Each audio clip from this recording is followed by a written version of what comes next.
You might be wondering why it feels like narcissism is everywhere right now. Maybe you've noticed it in dating, at work, in friendships, or even in your own family. Maybe you've gone through a relationship with someone who left you feeling manipulated or emotionally drained. And now you're seeing those patterns everywhere. I'm Lise Leblanc, therapist, author, and life coach, and I work with men who were manipulated, gaslit, lied to, cheated on, discarded, and emotionally destroyed by a woman who weaponized their vulnerability and their empathy. And now that they've experienced this, it can suddenly feel like every woman is showing narcissistic traits and behaviors. So, before I go any further, I want to make one thing absolutely clear. Narcissistic abuse is real. Female covert narcissism is real. And the men I work with are not imagining it, they're not exaggerating it, or misinterpreting what happened to them. When you're dealing with someone who lies, manipulates, blames, rewrites reality, and drains your energy and your sense of self, it is real psychological abuse. Nothing in this video minimizes or dismisses that. But what I'm trying to clear up today is whether pathological narcissism is actually on the rise and why recent research is saying that narcissism rates have declined slightly over the past few decades when most of us are experiencing the exact opposite. And stick with me till the end because I will give you one hard truth that you don't want to miss. Okay, so let's jump right in with 7 reasons why narcissism seems more prevalent nowadays. Number 1, we're living in a digital culture, and it makes narcissistic behavior look normal. Social media rewards image, status, validation, and attention. Dating apps reward low accountability, instant gratification, endless options, ghosting, and highlight real personas. You're seeing people through a filter, literally and psychologically, which can create the appearance of grandiosity, vanity, and self-centeredness everywhere you look, and it might be there. But narcissism, or at least true narcissism, also involves lack of empathy, entitlement, and exploitation. And if you've lived through narcissistic abuse, you know that it's way more than the self-focused behavior that we're all seeing online. Reason number 2 is a cheating culture, which makes narcissistic choices so much easier. In the past, cheating required a lot more effort, planning, and real-world opportunities. Today, technology gives people constant access to attention, validation, and temptation. Old flames pop up on Facebook, boundaries blur on Instagram, emotional affairs start in what look like innocent work chats. And because access is so easy and consequences are not immediate, people make impulsive, self-serving decisions that are narcissistic. However, cheating doesn't automatically mean the person is a narcissist. Often these choices come from immaturity, avoidance, and insecurity rather than a full-blown personality disorder. Number 3, modern parenting has shifted dramatically. And it's not just parents who are clearing all obstacles and sheltering kids. It's teachers, coaches, and authority figures creating comfort and constant validation. And this is a huge shift compared to how many of us grew up. When I was a kid, parents were authoritative, disciplinarian, and often heavy-handed both physically and psychologically. I can't tell you how many times I heard, "Stop your crying or I'll give you something to cry about." And it was often followed by a backhand or a kick in the ass. And that was normal. Now, I'm not saying it was healthy or good, but it created a generation of parents who overcorrected in the opposite direction. Snowplow and helicopter parenting came from a place of love, of not wanting to do what our parents did to us. But the long-term effect can be entitlement, low frustration tolerance, low resilience, and a hard time accepting accountability, all of which look like narcissism when those kids become adults. But again, it's not necessarily full narcissism in a diagnostic sense. Number 4 is trauma that is misread as narcissism. When someone is in survival mode and they feel emotionally unsafe, they may shut down, withdraw, become self-protective or hypersensitive.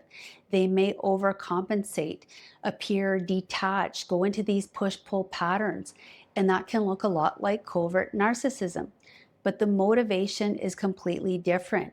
Narcissistic behavior is driven by entitlement, exploitation, lack of empathy, and a belief that their needs matter more than everyone else's and rules don't apply to them.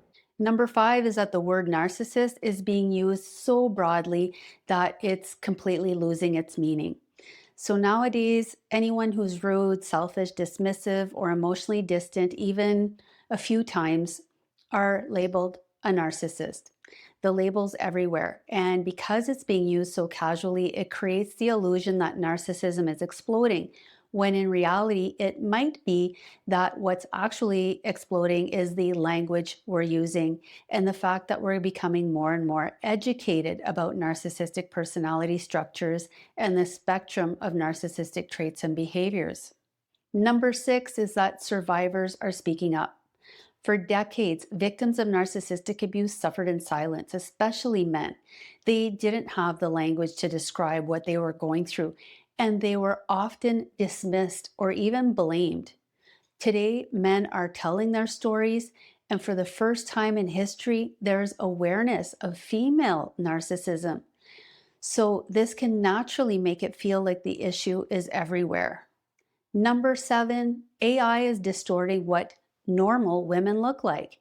AI generated femininity plus traditional submissive performance content is creating a distorted fantasy baseline of women in men's brains.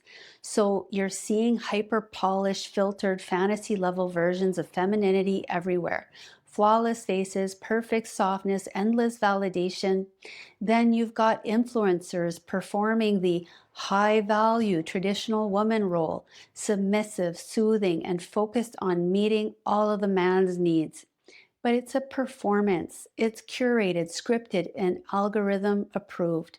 It's not real intimacy. It's not true vulnerability. It's not reality. So when you interact with a real woman in a real relationship, there's boundaries, there's needs, there's opinions, there's emotional complexity, there's communication. And it can be like a shock, and it can make normal behavior feel like red flags because you're comparing it to a fantasy that doesn't exist in reality. And to make it even more confusing, a narcissistic woman in the love bombing stage of a relationship can mimic that fantasy perfectly, at least for a while, so it actually puts you at higher risk for narcissistic abuse. So AI isn't creating more narcissists in a clinical sense because narcissism is rooted in genetics, trauma, and early attachment wounds, but AI can amplify narcissistic behavior and distort your expectations so much that real human relationships start to feel disappointing, unsafe, or full of red flags by comparison. Okay, so now that we've covered these 7 reasons, let's get back to the big question. Is narcissism actually on the rise? Back in 2009, a popular book called The Narcissism Epidemic claimed that narcissism was skyrocketing. And then in 2024, a massive study said the opposite, that narcissistic traits have actually been declining slightly over the past 4 decades. So, which one is true? What most people don't realize is that both studies were based almost entirely on self-report surveys, people rating their own narcissistic traits. And if you've ever dealt with a narcissist, especially a covert one, you already know the problem with this. So I am quite skeptical of any study that depends on narcissists reporting their own narcissistic traits and behaviors. They don't have that awareness or honesty. And so the fact is, we don't actually know whether NPD has increased or decreased in the last 20 years because the last large clinically valid study of pathological narcissism was done in 2005 and published in 2008. And nothing on that scale has been done since. So when you've lived through narcissistic abuse, your radar changes. You start seeing patterns, you start catching things you used to overlook, and you might even become hyper aware of narcissistic traits and behaviors. But it's super important to remember that narcissism involves a consistent pattern over time and context that doesn't improve even when you try to talk about it and set boundaries. There's no self reflection, no accountability, no empathy, and no change. And again, the hard truth is abuse is abuse. It doesn't matter if it's narcissism or something else. If someone refuses to get the help they need, refuses to take responsibility, and continues to hurt you in the same ways over and over again, you need to protect yourself. Walk away. Choose you. If you need help breaking free from a narcissistic relationship, I highly recommend reaching out to a therapist who specializes in narcissistic abuse. And if you want additional help, please check out my toxic relationship recovery program that I linked in the description section below. If this video gave you some clarity, give it a like, share it with someone who needs to hear it, and make sure to subscribe. Thanks so much for watching, and I'll see you next week.